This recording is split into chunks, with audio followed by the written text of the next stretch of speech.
इतना अच्छा, इतना कन्विंसिंग वो शॉट, पूरा चांद जो वो सोच रही है इस वक्त जिस प्रॉब्लम में वो है, पूरा चांद मूव करता हुआ बिल्कुल डार्क क्लाउड्स के पीछे गया। आई वॉज लाइक रोंगटे खड़े हो गए कि ये अब इसकी क्या फीलिंग्स है, क्या हुआ है, किस मुसीबत में फंसने लगी है। जो टोन लैला वास्ती की है वो किसी की भी नहीं है जी। कई बड़ा ड्रामा है जी, कई बड़ा प्ले है, उसका डायरेक्टर भी बड़ा है। Is very sensible. Is very sensible. Very committed. Very sensible. Very dedicated. बहुत ही और मेरे लिए अब बड़ी एक मैं इसको अनफॉर्चुनेट कहूँगा कि मैं इसका पार्ट था और मैं ना कर सका। खई का कौन से कैरेक्टर? खई का जो खालिद भट्ट साहब मरहूम अल्लाह गरीब के रहमत करे, और उन्होंने बहुत ज़बरदस्त परफॉर्म किया है। Hats off to him. लेकिन वो कैरेक्टर मैं कर रहा था और मेरा एक प्ले था जो कि अभी ऑन एयर ही है, अखाड़ा, जिसमें आप कमाल I'm happy that he did Akhara. Thank you. Loving you। उसकी डेट्स क्लैश कर गई थी। तो आपको अखाड़ा और खई में चॉइस थी? नहीं, चॉइस नहीं थी। अखाड़ा में ऑलरेडी शूट कर चुका हुआ था और जो मैंने उनको चंक दिया हुआ था वही उनको ज़रूरत थी।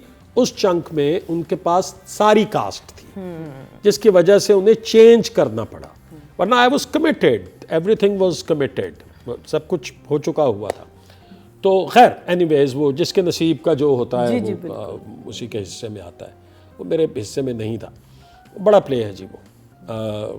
मैं एक शॉट उसका ज़रूर ज़िक्र करना चाहूँगा, इसी एपिसोड में था कि जब फैसल कुरैशी उसको लड़की को कहता है कि अगर ये शक साबित हो गया तो अपने हाथों से गोली मारूंगा तुम्हें, या अपने हाथों से जान दूंगा, whatever the dialogue was. और वो कह के चला जाता है और अब वो टेंस है, वो बहुत परेशान है। तो एक सिंबॉलिक शॉट उसने लगाया है उसमें, और बहुत कम हम देखते हैं इस तरह से कि कोई एक जिसे हम ये कहते हैं कि थोड़ा सा अपनी जब हम डायरेक्शन में होते हैं तो हमें ज़रा थोड़ा टाइम लैप देना होता है। तो हम कहते हैं कि ये थोड़ा सा, तो उसमें हम कोई बाज़ुकात उल्टा सीधा शॉट लगा देते हैं। इतना अच्छा, इतना कन्विंसिंग वो शॉट, मुझे इतना क्रिएटिव मैं कहूँगा कि एक पूरा चांद जो वो सोच रही है इस वक्त जिस प्रॉब्लम में वो है, एक पूरा चांद मूव करता हुआ बिल्कुल डार्क क्लाउड्स के पीछे गया है, डार्क क्लाउड्स के पीछे गायब हो गया है वो, और फिर कट वो वापस उस पे आया है। आई वॉज लाइक, मतलब मेरे रोंगटे खड़े हो गए कि ये क्योंकि वो लड़की की फीलिंग्स उस वक्त उसने पोर्ट्रे की उस चांद के थ्रू कि अब इसकी क्या फीलिंग्स है, क्या हुआ है, ये किस मुसीबत में फंसने लगी है। मतलब इसको पता चल गया है कि मुझ पे शक करना शुरू हो गए हैं, और कहीं वो तो नहीं है, अभी तो हमें भी नहीं पता, आपको भी नहीं पता कि क्या वही है या कोई और है। बड़ा प्ले है, बड़ी परफॉर्मेंसेस हैं, सब बहुत अच्छा काम कर रहे हैं। ख़ास तौर पे लैला वास्ती, मैं कहता हूँ मुझे उसने हिला के रख दिया। True. Same जो टोन लैला वास्ती की है वाह, वो किसी की भी नहीं है जी।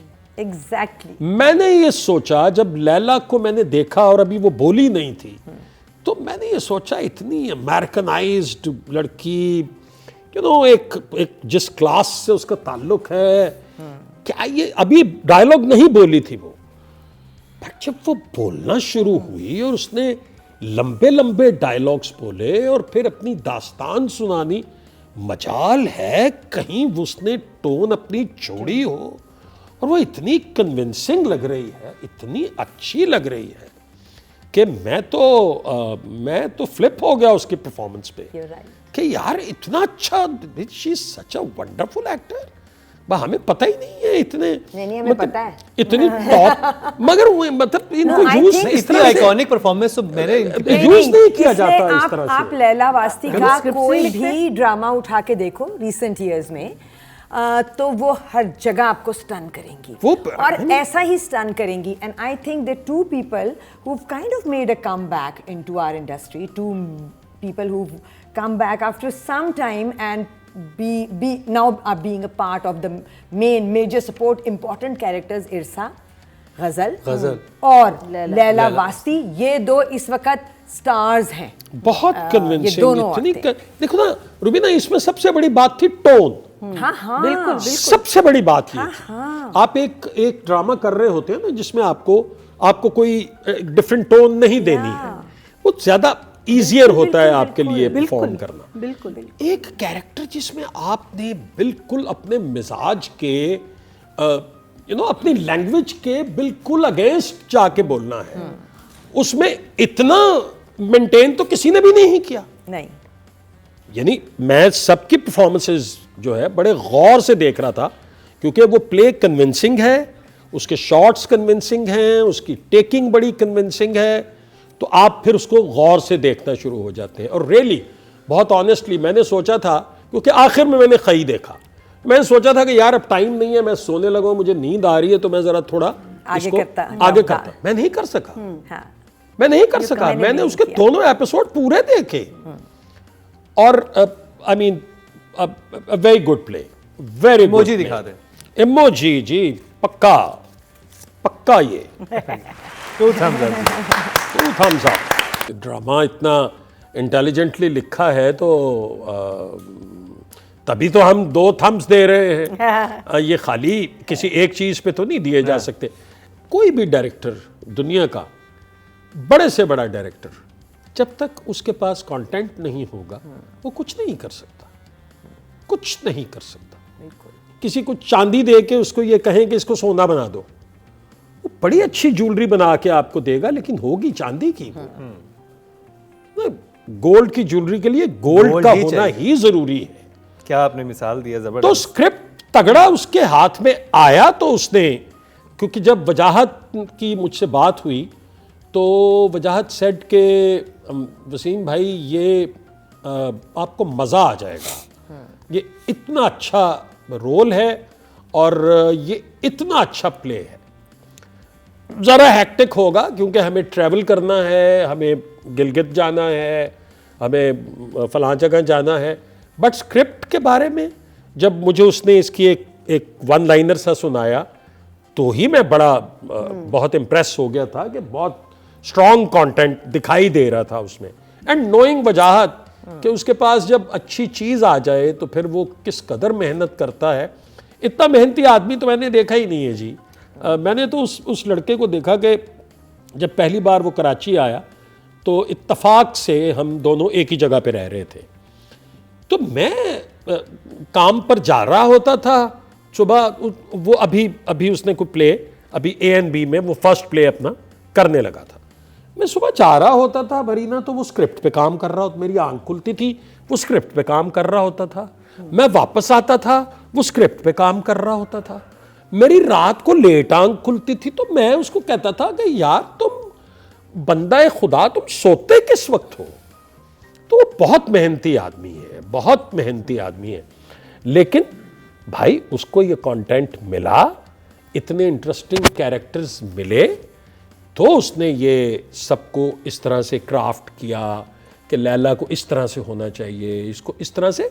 देखिए इसमें डायरेक्टर का और बहुत बड़ा इनपुट तभी हो सकता है अगर उसके हाथ में कुछ हो. तो राइटिंग कितने नंबर हैं आपके पास? राइटिंग के मेरे पास 8 नंबर हैं जी. मुझे तो बहुत ही अच्छी लगी है डायरेक्शन, वेरी ऑनेस्टली. मैं वजाहत को कॉल करके उस पर तनकीद कर दिया करता हूँ. अगर मुझे किसी बात पर कोई चीज़ अच्छी ना लगे तो मैं उसको कहता हूँ शाहजी ये नहीं मुझे अच्छा लगा, इसको यूँ होना चाहिए था या यूँ होना चाहिए था. हम बहुत कम काम इकट्ठे करते हैं, but of course he is very hard working, he is creative, he knows his job. वो उसके शॉट्स बहुत अच्छे होते हैं. वो जो लाइट करवाता है जब तक उससे मुतमईन नहीं हो जाता. आप देखिए वो एक सीन था इसमें जब छोड़ा है उसको लड़के को जिसको इन्होंने पकड़ा हुआ था, वो क्या नाम है उस बच्चे का, वो हाँ, very fine actor। शनावर बहुत अच्छा जो हमारे बहुत बड़े एक्टर हैं, उनका जिनका बेटा, जी जी, बिल्कुल बिल्कुल बिल्कुल। तो वो बहुत खारदार सी झाड़ियों में से टॉर्च के साथ वो एक बंदा, क्या अमेजिंग तरीके से उसको शूट किया है। और इतना मुश्किल ड्रामा शूट करना आसान काम नहीं होता, बड़ा मुश्किल काम होता है, टाइम का प्रेशर होता है, एक्टर्स की डेट्स का प्रेशर होता है। आप एक शहर में काम कर रहे हैं ना, आप 100 चीज़ों को मैनेज कर लेते हैं। आप गिलगित में काम कर रहे हैं, आपको पता है कि एक्टर एक बार मेरे हाथ से निकल गया तो ये पता नहीं कब काबू आएगा, और पूरा क्रू यहाँ पे मेरे साथ है, और तो बहुत बड़ी जिम्मेदारी होती है। बड़े शहरों में, कराची, लाहौर में तो आपको प्रोडक्शन हाउस की सपोर्ट मिल जाती है ना, कि कैमरा नहीं चल रहा, ये इक्विपमेंट मंगवा ले, वहां पर तो आप बैठे तो बस। बिल्कुल, इन सब चीजों में रहते हुए इतनी डिटेल्ड, क्योंकि वो कॉम्प्रोमाइज नहीं करता। 9 मेरा नहीं ख्याल कि मैं मजीद उसके बारे में कोई बात करूं। लैला वास्ती ने तो कमाल कर दिया है। अब रुबीना, मरीना, इनका तो भाई अब ये ड्रामे देखने मजबूरी हो गया है ना, और ये काम है, ये एक बाकायदा काम है, ये कोई मामूली काम नहीं है देखना। मतलब मैंने जब 9 ड्रामे प्रीव्यू किए हैं, 9 एपिसोड्स, तो मैंने कहा यार मैं माजरत ही ना कर लूं फोन करके तो बड़ा मुश्किल काम है, 9 ड्रामे देखने पड़ेंगे यार, 9 एपिसोड्स। तो मैं इत्तफाक से, खैर लैला का मैं काम नहीं पहले देखा, लेकिन ये इसमें तो कमाल कर दिया है लैला ने। इतनी इम्प्रेसिव है वो, इतनी इम्प्रेसिव है कि अगर आप नंबर्स की बात करते हैं तो नॉट लेस देन 9।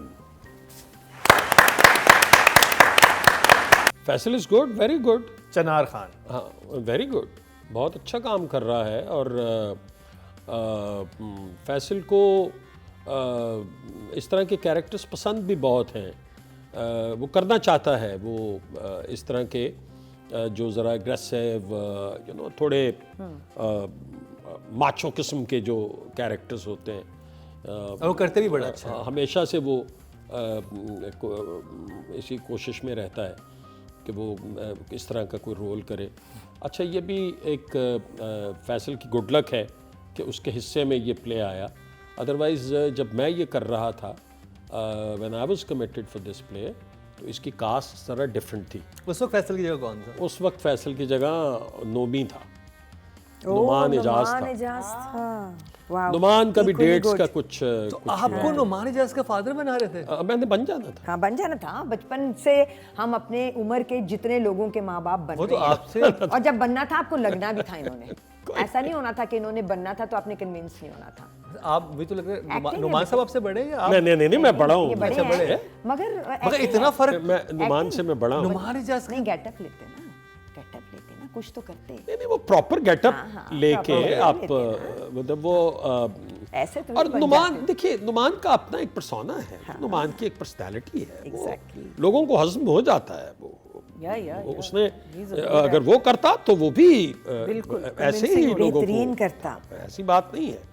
लेकिन बहरहाल मतलब ये एक शानदार रोल फैसल के हिस्से में आना था, आया, और उसने बहुत अच्छा किया।